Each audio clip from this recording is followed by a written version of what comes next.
Bonjour à tous, aujourd'hui nous allons parler de la construction et de la réglementation environnementale 2020. Pour le bien de la planète, l'habitat doit être moins énergivore et doit améliorer son bilan carbone. Avec notre référent local de Preconstruction, on va évoquer ces nouvelles performances et les gains, les prestations.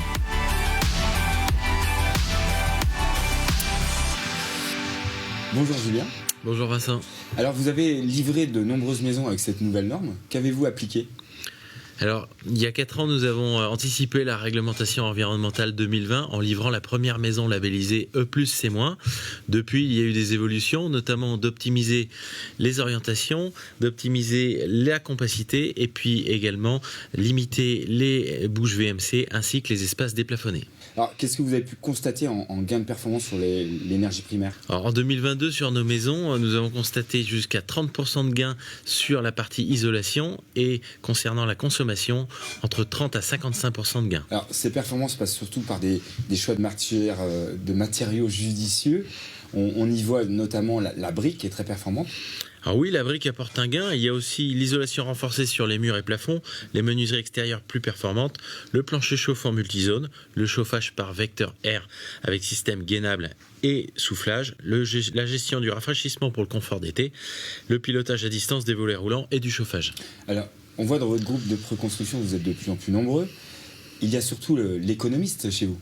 Oui, économiste, c'est un poste qui prend tout son sens quand il s'agit de réduire les coûts, d'anticiper la décarbonation de nos constructions avec la réglementation environnementale.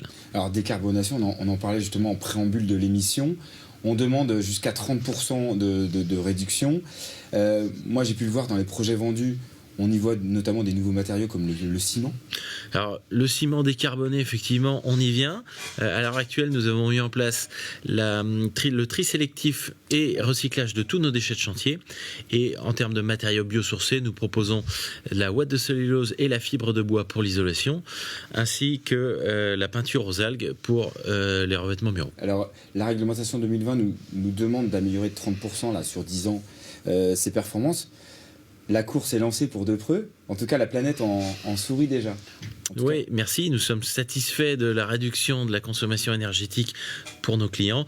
Et actuellement, l'enjeu est d'anticiper la décarbonation pour les prochaines étapes de la réglementation. La planète va être contente. En tout cas, merci de votre passage, Julien, sur le plateau. Merci à vous. Et moi, je vous dis à très vite pour un nouveau thème. Au revoir.